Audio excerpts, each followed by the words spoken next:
और हमने कहा था कि 5 एकड़ जमीन रखने वाले किसानों को बिजली हम माफ कर देंगे, इन्होंने आज तक नहीं किया। तो किसान लोग हमसे कहता है कि तो क्यों नीतीश कुमार के साथ आप लगे हुए हैं।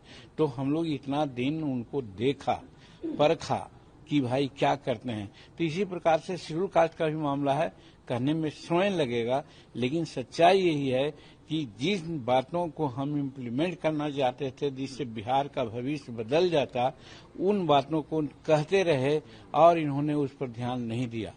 अंतिम बात ये कहना चाहते हैं कि आज बालू नीति और शराब नीति के चलते बिहार के फाइनेंस को एकदम इन्होंने चौपट कर दिया और हमारे गरीब तबके के लोग इसमें ज्यादा इम्प्लीकेटेड हो रहे हैं। बार बार अखबारों में भी बोल देते थे, हम असेंबली में भी बोले हैं, लेकिन इन पर कोई ध्यान नहीं। तो लोग यही कहता था कि तो काहे टिके हुए हैं, छोड़िए ना उनको, ये जनता की आवाज थी।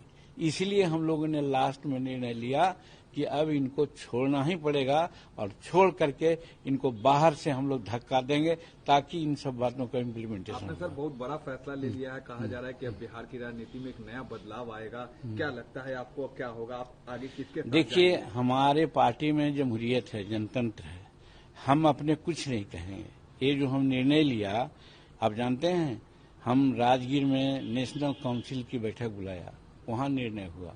उसके बाद हम सारे विधायक मिल करके नीतीश कुमार को कहा ऐसी ऐसी बात है, आप इसको जरा देखिए, नहीं तो फिर हम लोगों के सामने दिक्कत होगी।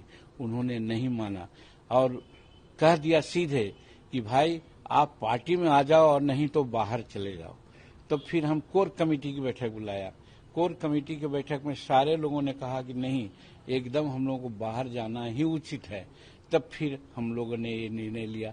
तो आज जो बात आगे की है, 18 तारीख को अपने कार्यकारिणी की बैठक बुलाया है।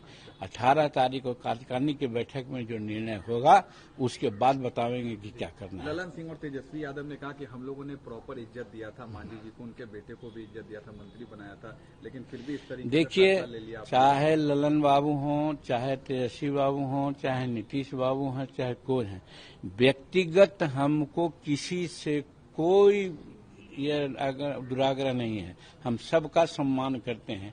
अब सब लोगों ने व्यक्तिगत भी हमको सम्मान दिया है, मैं मानता हूं, लेकिन जहां जनहित की बात है तो सम्मान और जनहित में दोनों में कॉम्प्रोमाइज नहीं होगा।